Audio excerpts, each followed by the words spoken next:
গেছে ঘটনাটা হয়েছে আমাদের ভারতীয় জনতা পার্টির ছেলেরা ভারতীয় জনতা পার্টির লোকেরই আক্রমণ করছে বিকাল 4 ঘটিকার সময় এবং রাত্রে 10 ঘটিকার সময় আক্রমণ করছে। এরপরে বিক্ষুব্ধ হয়ে সমস্ত এলাকাবাসী লোকেরা কে বা কাহারা রাত্রে 10 ঘটিকার সময় চেলাগাং বিজেপির পার্টি অফিস ভাঙচুর করছে কেউ আমরা আজ পর্যন্ত এখনো কোনো হদিশ মিলে নাই।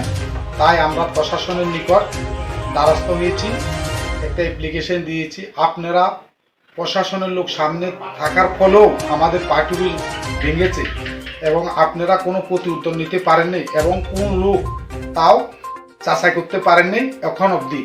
আমি অ্যাপ্লিকেশনের মাধ্যমে বলছি অতি সত্বর আসামি গ্রেপ্তার করে তাদেরকে সাজা দেওয়ার জন্য বলছি। আমি এটা কি আপনারা মানে ভারতীয় বেশ বাংলার কি বিরোধী দলের কোনো কিছু হাত আসেনি? হ্যাঁ, বিরোধী দলের হাত অবশ্যই আছে, অবশ্যই আছে বিরোধী দলের হাত।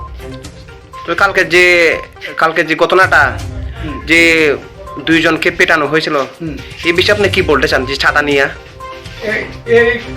দুইজনকে মারছে তারা সুভাষ কলোনিতে তারা দুর্গা পূজা করেছিল।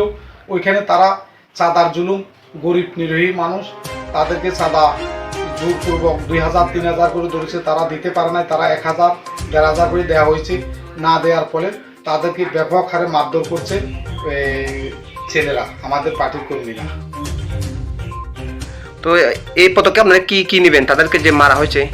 আমরা এখন আমাদের পার্টির পক্ষ থেকে তাদেরকে আমরা বলছি, পার্টির পক্ষ থেকে তাদেরকে কেন আমাদের পার্টির লোক পার্টিকে আক্রমণ করব, তার জন্য আমরা তাদের সাজা দেওয়ার জন্য আমরা বলছি। আপনার পরিচয়? আমি কান্তিলাল দাস, আমি করবুক মন্ডল সেক্রেটারি। Thank you.